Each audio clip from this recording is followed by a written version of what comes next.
Hello, bachcho. Let's see the question. The question says that let f is defined from r plus to r plus is an invertible function such that f dash x is greater than 0 and f double dash x is greater than 0 for all x belongs to 1 to 5 close. If f of 1 is equals to 1, f of 5 is equals to 5 and area bounded by y is equals to f of x, x-axis x is equals to 1 and x is equals to 5 is 8 square units, then area bounded by y is equals to f inverse of x, x-axis x is equals to 1 and x is equals to 5 is okay. तो हमको बताना है f जो है वो यहाँ से defined है r plus two R plus में। ओके, ये क्या है, इन्वर्टिबल फंक्शन है।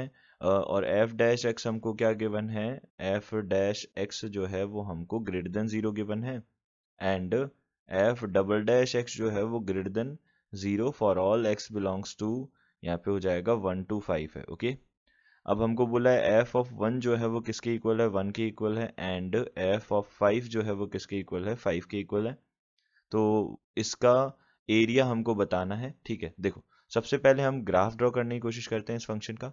ठीक है, सबसे पहले हमारे पास देखो, हमको पता है इन्वर्टिबल फंक्शन होते हैं वो y is equal to x के अलोंग क्या होता है, सिमेट्रिक होते हैं। तो अगर मैंने y is equal to x वाली लाइन बनाई और एक ग्राफ अगर हमने बना दिया तो हम दूसरा ग्राफ भी ऐसे ही बना सकते हैं। ओके, तो हमको पता है 1 जो है एफ ऑफ 1 उसका वैल्यू 1 है, तो 1 पे 1 वैल्यू है। ठीक है, यहाँ पे 1 अगर है तो यहाँ पे भी 1 है, एफ ऑफ 1 y पे यहाँ पे कितना है, 1 पे 1 वैल्यू है। और यहाँ से देखो एफ डैश एक्स जो है वो हमको कितना गिवन है, ग्रेटर देन 0 गिवन है। एफ डैश एक्स हमको अगर ग्रेटर देन 0 गिवन है तो हम क्या बोल सकते हैं कि स्लोप तो क्या होगी, पॉजिटिव होगी, एक्यूट एंगल बनाएगी, टेंजेंट जो भी बनेगी। ठीक है, तो या तो ग्राफ ऐसा होगा या फिर ग्राफ ऐसा होगा। अब ये वाला फंक्शन हमको लेना पड़ेगा क्योंकि एफ डबल डैश एक्स जो है वो हमारे पास में क्या दे रखा है, ग्रेटर देन 0 दे रखा है।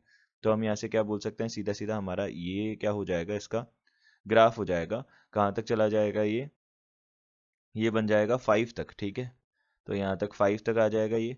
अब देखो हमको पता है इनवर्स जो है वो y is equal to x के अबाउट सिमेट्रिक होता है, तो इसका ग्राफ ये बन जाएगा इनवर्स का। ये तो हो गया y is equal to f of x, ये बन जाएगा हमारे पास में y is equal to f inverse of x. Okay, तो ये दोनों ग्राफ्स हमने बना लिए। अब देखो, अब यहाँ पे हमारे पास क्या होगा, सबसे पहली चीज हमको ये वाला रीजन जो है ये हमको 8 दे रखा है, 8 एरिया दे रखा है इसका। तो सबसे पहला काम हम क्या करते हैं, ये ट्रेपेजियम जो है पूरा इसका एरिया फाइंड आउट कर लेते हैं। तो एरिया ऑफ ट्रेपेजियम ये कितना हो जाएगा, एरिया ऑफ ट्रेपेजियम हो जाएगा 1/2 multiplied by sum of parallel sides. Okay, sum of parallel sides हमारे पास कितना हो जाएगा, 5 प्लस 1 हो जाएगा। देखो ये वाला जो ये वाली साइड है ये वाला 5,5 पॉइंट है, ये वाला 1,1 पॉइंट है, तो ये 5 और ये प्लस 1 6 और ये मल्टीप्लाइड बाई 4, तो यहाँ पे कितना आ जाएगा, 12 आ जाएगा। ओके, तो 6 2 12 आ गया हमारे पास में, एरिया ऑफ ट्रेपेजियम आ गया 12। ठीक है, अब हम क्या करेंगे, ये वाला रीजन जो है हम फाइंड आउट कर लेंगे क्योंकि हमको पता है ये वाला रीजन और ये वाला रीजन तो सेम एरिया का होगा क्योंकि सिमेट्रिक है। ओके, तो हमने ये फाइंड आउट कर लिया। तो सबसे पहला काम हमारा होगा, ये 12 आ गया। अब देखो यहाँ पे ये 8 है, ये टोटल हमारे पास में एरिया ऑफ ट्रेपेजियम 12 है।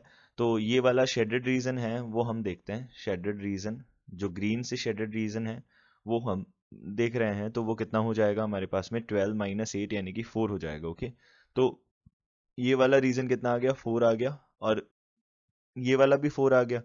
तो यहाँ से हम बोल सकते हैं area bounded by inverse function. Okay, inverse function से जो रिक्वायर्ड एरिया हमारा बाउंडेड होगा वो हम बताते हैं। ठीक है, तो वो कितना हो जाएगा, देखो वो हमारे पास हो जाएगा, देखो ये हमारे पास टोटल जो था वो 12 था और उसमें हमने क्या कर दिया, 4 को ऐड कर दिया क्योंकि ये वाला रीजन और आ जाएगा। तो ये कितना आ जाएगा, 16 आ जाएगा। ओके, तो 16 यानी कि बी ऑप्शन जो है वो हमारा क्या होगा, करेक्ट ऑप्शन होगा। ओके, बी ऑप्शन हमारा रीजन आंसर होगा इसका। I hope you understood it well, good luck, thank you.